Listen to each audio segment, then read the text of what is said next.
Hey there, everybody. Brian King here. I had a very interesting exchange with a client of mine this morning. One of the questions that I ask my clients is, I'm not going to give you the full gist of it. I don't want to give away the story on this, but I give them an exercise when we begin our work together that compels them or encourages them to see the world in a very ideal way, the way they would like things to be. Hey, I see people showing up. Thank you so much. Feel free to give me a like, a comment, a love. Let me know who you are, that you're here, because I want to be able to talk to you directly. So start chiming in. Hey, Paul Hansen, man, am I glad you tuned into this. Hopefully you can watch the whole thing. It won't be long. Don't worry.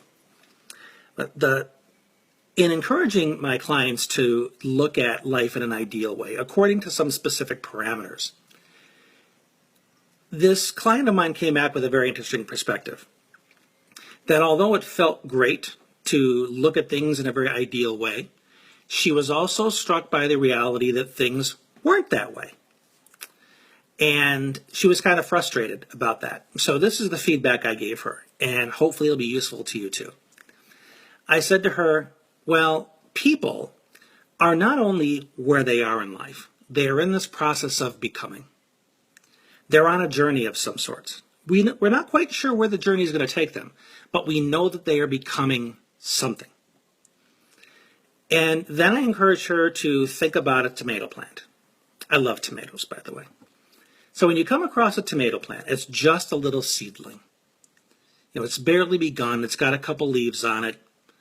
And you know that you like tomatoes to be big, ripe, juicy. Are you going to look at this tomato plant and say, you're not worth my time. You're nowhere near your potential. I only like to deal with people that are at the highest level of evolvement as a human being. Therefore, I can't be bothered with such a sapling such as you. You're not going to do that. You're going to look at it and think, man, I love tomatoes. I bet you that this plant is on a journey to become the best tomato plant it can be. So what influence, what contribution can I make to this plant to help it on its journey? Now, I can't make it grow.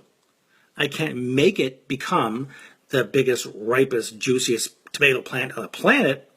It'd be nice. I'd like it, but it's not my business how it grows. That's up to it. What is my business is what I choose to influence, what I choose to contribute on its journey to becoming. Can I fertilize it? Can I water it? Maybe I can move it to a different place so that it has a little bit more sunlight or whatever it needs. Now, let's take that to our child. We look at our child and we have in our mind, already scripted out, this is exactly who you're going to be, and I'm going to yell at you, scream at you, and do whatever I can to make you become that. How well do you think the child's going to respond? If you have kids, they don't tend to respond well. There's a lot of pushback. Now, tomato plants are not going to argue with you. However, if you pour too much water on it, you're going to drown it. If you put harsh fertilizer on it, you're going to burn the roots. And that damage is going to make it hard for it to grow and reach its potential. All because the influence that you chose to bestow upon it was forceful instead of nurturing. Instead of coming from that place of, I'm with you on your journey. I want to support you and influence you. And this is the tough part, folks. I'm not pretending it isn't. The tough part is saying, but however you turn out is up to you. It's about not being so attached to the outcome that your child must become who you've decided they need to become. You have a sense of what their potential is because you have an ideal tomato in mind.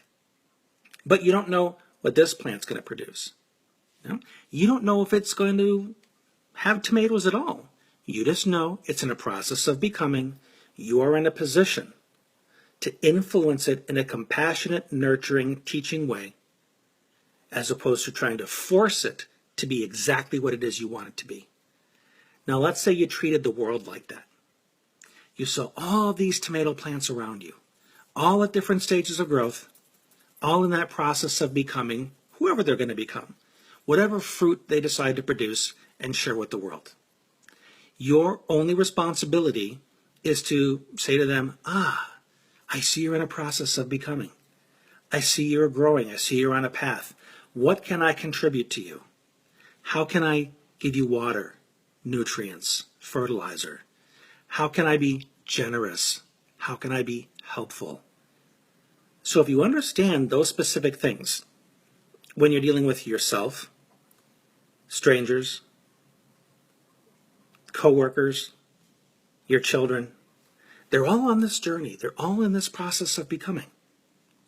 Your responsibility is to influence compassionately, in a very thoughtful way, their growth on their journey. Not because you're going to say, you must end up this certain way. If anything, your role is to help them keep going. So I hope this has been a useful metaphor for you. I certainly had a lot of fun having that discussion with my client.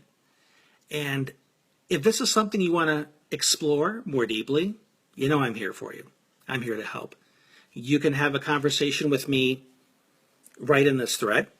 You can private message me.